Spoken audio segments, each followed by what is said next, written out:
Nous sommes ici au stade Lat Dior de Thiès pour les phases qualificatives de la Coupe d'Afrique des Nations 2019 qui se joueront en Égypte. Aujourd'hui, le Sénégal doit recevoir les Baréas de Madagascar. Instant yi ñi ngi fii ci stade bi ambiance bi neex na gars yi li ñu délocaliser match bi dafa indi lu leneen lu bees Thiès dundalaat ville bi nit ñi yëg ko suba si ba léegi nekk ci engouement bi seen i maillot seen i drapeau seen i écharpe di klaxonner di siffler yëpp pour waajal supporter seen gayndey national yi. boobu ba léegi tamit seetlu nañu ci semaine bi phase entraînement yi mi ngi doon mel ni ay match yu am da doon bëri ni stade bi nit ñëpp teew bon xam naa ne dañoo nar a dugg léegi xool nu mu nar a demee ngeen gën a am ay yaatal ci sportinter.tv.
tiendrai à féliciter l'équipe du Sénégal qui, pour moi, était avant le match et est encore plus après le match la meilleure équipe africaine du moment, évidemment. Il n'y a pas eu photo sur le match. Les Sénégalais nous ont été nettement supérieurs, ce qui est logique. Maintenant, on a su les embêter un petit peu de par notre organisation, je pense, jusqu'au premier but. On était plutôt bien organisé, je pense. On concédait, bien sûr, on n'avait pas le ballon et les Sénégalais avaient le ballon, mais c'était une décision qu'on avait prise aussi. Mais finalement, on concédait assez peu d'occasions. Et c'est sûr, bizarrement, alors que je ne remets pas du tout en doute la valeur et puis la réalité du score, c'est bizarrement peut-être sur un hors-jeu qu'on concède le premier but et ça nous a fait mal à la tête. On n'a pas revu les images encore, mais c'est vrai qu'on avait l'impression en tout cas qu'il y avait hors-jeu. Bon, il n'empêche que les Sénégalais méritaient de mener au score. J'oublie pas aussi que mon capitaine a eu une belle occasion puisqu'on était censé travailler sur les attaques rapides et on en a eu une ou deux qui étaient intéressantes. Et c'est vrai qu'on a loupé une occasion en première mi-temps. Okay. On a décidé en deuxième de peut-être plus jouer. Les Sénégalais, tactiquement, nous ont empêchés de jouer en étant très haut sur le terrain et avec l'aide du vent. Ils nous ont empêchés de relancer, on n'a pas osé et ça ne nous correspond pas. On doit être capable de le faire, toute zone et tout le temps, parce que c'est notre force que d'avoir le ballon et d'être capable de jouer. Donc c'est bizarrement au moment où on était un petit peu mieux en deuxième période qu'on prend le deuxième but, un superbe but, et à chaque fois on est puni. On a fait une erreur défensive largement évitable sur le deuxième but, on ouvre une porte qu'on ne doit pas ouvrir, et on est puni tout de suite. Voilà. Donc 2-0, après c'était beaucoup plus compliqué dans la tête et physiquement. Donc encore une fois, on n'était pas à la hauteur des Sénégalais aujourd'hui, mais on a rendu une partition correcte jusqu'au premier but. Bizarrement assez correcte de l'entame de la deuxième période jusqu'au deuxième but. Après, c'était un peu plus moyen. Voilà. On a frappé quelques fois au but aussi. Et le gardien a fait la différence en face aussi. Mais voilà, le résultat est logique pour moi.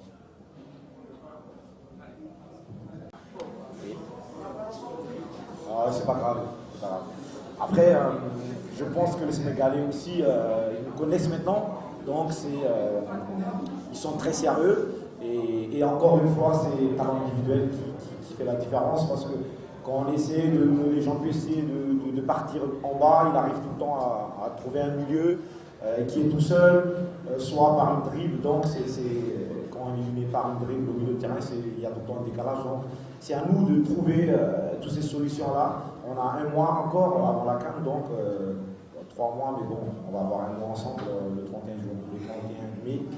Donc on va essayer de travailler tout ça. Et surtout, on n'arrive pas à trop enchaîner les tâches aujourd'hui, mais c'est dans le travail et on espère progresser encore plus que ça avant la CAN. La CAN, ce sera votre première. Quelle sera la mission de Madagascar?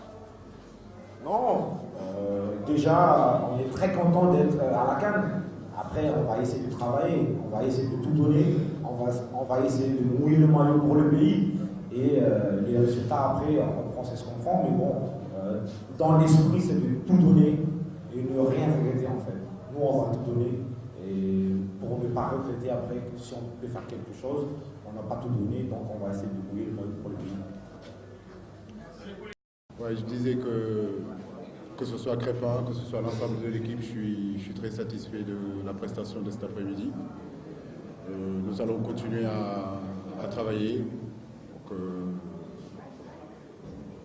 2-0, c'est pas mal, mais je crois que ce qui est surtout intéressant, c'est qu'on avait un plan, on avait une philosophie, on a voulu le mettre en place et j'ai envie de dire que ça nous a plutôt réussi.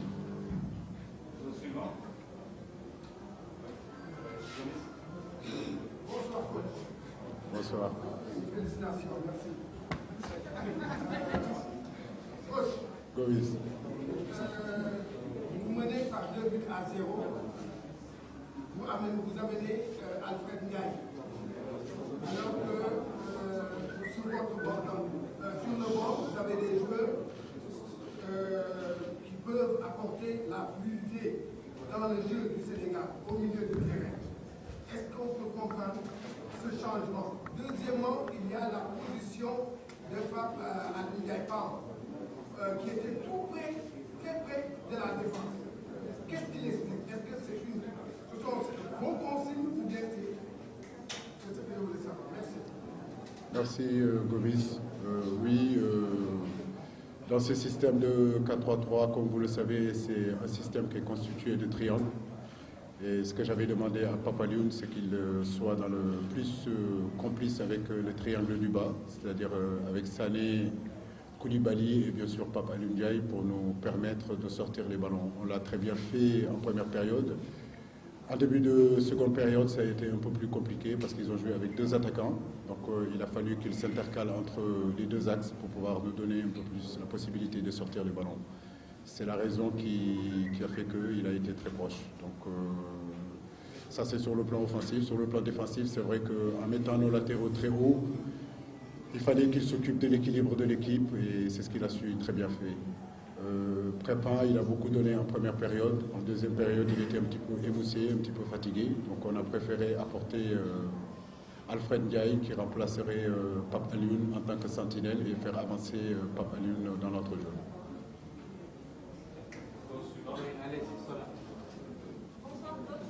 Bonsoir.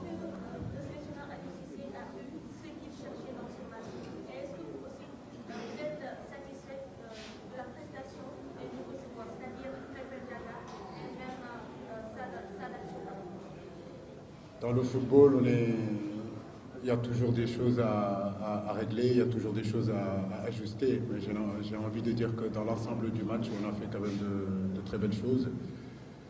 Ce qui m'a un petit peu frustré, c'est par moments on a perdu des ballons un peu faciles. Peut-être que c'est dû à la pelouse, c'est dû au fait qu'on n'a pas su appuyer les passes.